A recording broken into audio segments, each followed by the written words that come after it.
Ready start. अंतिम निष्कर्ष तो समय ही बताएगा, लेकिन एक देश एक चुनाव के विषय पर पूर्व राष्ट्रपति रामनाथ कोविंद की अध्यक्षता में उच्च स्तरीय समिति की रफ्तार और विधि आयोग की ताज़ा कवायद से लगता है कि इस दिशा में कामकाज गति पकड़ने लगा है। कोविंद की अध्यक्षता वाली समिति को पंचायत और नगर पालिका से लेकर लोकसभा तक सभी चुनाव एक साथ कराने के मुद्दे पर रिपोर्ट देनी है। 1 सितंबर 2023 को गठित समिति अपने अब तक के कामकाज की समीक्षा कर चुकी है। पिछले 6 माह के दौरान समिति ने राजनीतिक दलों से लेकर जनसाधारण तक से इस मुद्दे पर सुझाव मांगे हैं। जनसाधारण में अधिकांश की राय भले ही सकारात्मक हो, लेकिन राजनीतिक दलों की राय बटी हुई नजर आती है। भाजपा और उसके मित्र दल एक देश एक चुनाव के विचार के पक्षधर हैं। एक साथ चुनाव कराने में उन्हें वे सभी लाभ नजर आते हैं जो इसके परोकार गिनाते रहे हैं। मसलन चुनाव खर्च में भारी कमी आएगी। आचार संहिता के चलते सरकार की निर्णय प्रक्रिया और प्रशासनिक कामकाज प्रभावित होने से बचा जा सकेगा। सबसे बड़ी बात यही कि राजनीतिक दल भी हमेशा चुनावी दबाव में रहने से मुक्त हो जाएंगे। दूसरी ओर भाजपा विरोधी दलों को इसमें संघवाद और राज्यों के अधिकारों का अतिक्रमण तथा राष्ट्रीय मुद्दों से विधानसभा और स्थानीय चुनावों को भी प्रभावित कर क्षेत्रीय दलों को नुकसान की सुनियोजित साजिश दिखती है। उन्होंने इस विचार का न सिर्फ विरोध किया है, बल्कि अधिनायकवादी सोच करार देते हुए आलोचना भी की है। इस बीच विधि आयोग भी इस मुद्दे पर संविधान संशोधन की सिफारिश करने की तैयारी में है। कहा यही जा रहा है कि विधि आयोग भी अगले 5 साल में 3 चरणों में विधानसभाओं का कार्यकाल एक साथ करने की सिफारिश कर सकता है, ताकि एक साथ चुनाव की कवायद मई-जून 2029 में लोकसभा चुनाव के साथ हो सके। याद दिलाना जरूरी है कि एक देश एक चुनाव कोई अनूठा विचार नहीं है। 1951 से लेकर 1967 तक देश में लोकसभा और विधानसभा चुनाव साथ ही होते रहे। उसके बाद ही यह प्रक्रिया भंग हुई। तत्कालीन प्रधानमंत्री इंदिरा गांधी द्वारा लोकसभा चुनाव निर्धारित समय से 1 साल पहले कराने के फैसले ने भी इसमें बड़ी भूमिका निभाई। उन परिस्थितियों को जानना भारतीय राजनीति के इतिहास और चरित्र को समझने में मददगार होगा।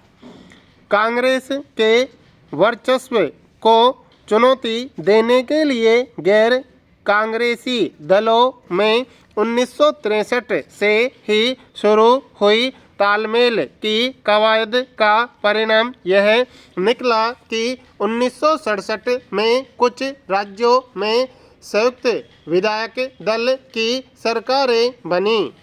राजनीतिक जोड़ तोड़ के चलते वे अपना कार्यकाल पूरा नहीं कर सकी। ऐसे में उत्तर प्रदेश, बिहार, हरियाणा, पंजाब, पश्चिम बंगाल एवं नागालैंड में मध्यावधि चुनाव अवश्यंभावी हो गए।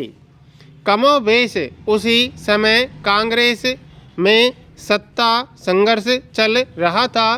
पंडित जवाहरलाल नेहरू और लाल बहादुर शास्त्री के निधन के बाद प्रधानमंत्री बनी इंदिरा गांधी दोहरी चुनौतियों से रूबरू थी। एक और कांग्रेस का जनाधार सिकुड़ने लगा था, तो दूसरी ओर कांग्रेस के पुराने स्थापित छत्र उन्हें खुलकर काम नहीं करने दे रहे थे। अंततः इंदिरा गांधी ने 1969 में कांग्रेस का विभाजन करा दिया। कांग्रेस जनों का बड़ा हिस्सा उनके साथ आया। संसद में सीपीआई, द्रमुक एवं कुछ अन्य दलों के समर्थन से वह सत्ता में भी बनी रही। तभी उन्होंने बैंकों के राष्ट्रीयकरण और पूर्व राजघरानों के पीवी पर्स बंद करने के लोक लुभावन फैसले किए। जब पूर्व राजघरानों के पीवी पर्स बंद करने का फैसला सुप्रीम कोर्ट ने रद्द कर दिया, तो इंदिरा गांधी ने लोकसभा भंग कर अपनी अपनी नीतियों पर जनमत संग्रह के लिए समय पूर्व चुनाव का दांव खेला। विभाजन के बाद भी ज़्यादातर प्रदेश संगठन इकाइयों पर इंदिरा विरोधी पुराने कांग्रेसियों का ही कब्जा था। सो इंदिरा गांधी ने पूरा चुनाव राष्ट्रीय मुद्दों और अपनी करिश्माई छवि पर केंद्रित रखा। उनका दांव सफल रहा। विपक्षी गठबंधन को मात देकर 43% मतों के साथ इंदिरा गांधी 350 सीटें जीतने में सफल रही। पर देश में लोकसभा और विधानसभा चुनाव साथ कराने की प्रक्रिया पर विराम लग गया। फिर आपातकाल के बाद हुए चुनाव में कांग्रेस को बेदखल कर केंद्रीय सत्ता में आई। जनता पार्टी सरकार के पतन के बाद तो लोकसभा के भी मध्यावधि चुनाव जरूरी हो गए। उसके बाद कुछ अपवादों के अलावा केंद्रीय राजनीति भी अस्थिरता का शिकार रही। वर्ष 1996 और 98 में निर्वाचित लोकसभा अपना कार्यकाल पूरा नहीं कर पाई, तो 2004 में तत्कालीन प्रधानमंत्री अटल बिहारी वाजपेयी ने शाइनिंग इंडिया का नारा देते हुए समय पूर्व चुनाव का दांव चला तो उल्टा पड़ गया। 2014 में अकेले दम बहुमत के साथ केंद्रीय सत्ता में आने और फिर कई राज्यों में भी अकेले दम पर या गठबंधन सहयोगियों के साथ सुविधाजनक बहुमत की सरकारें चलाते हुए भाजपा को लगता है कि एक साथ चुनाव की प्रक्रिया में वापस लौटा जा सकता है। बेशक एक चुनाव 7 देश विशेष की राजनीतिक, सामाजिक, आर्थिक परिस्थितियों पर निर्भर करता है।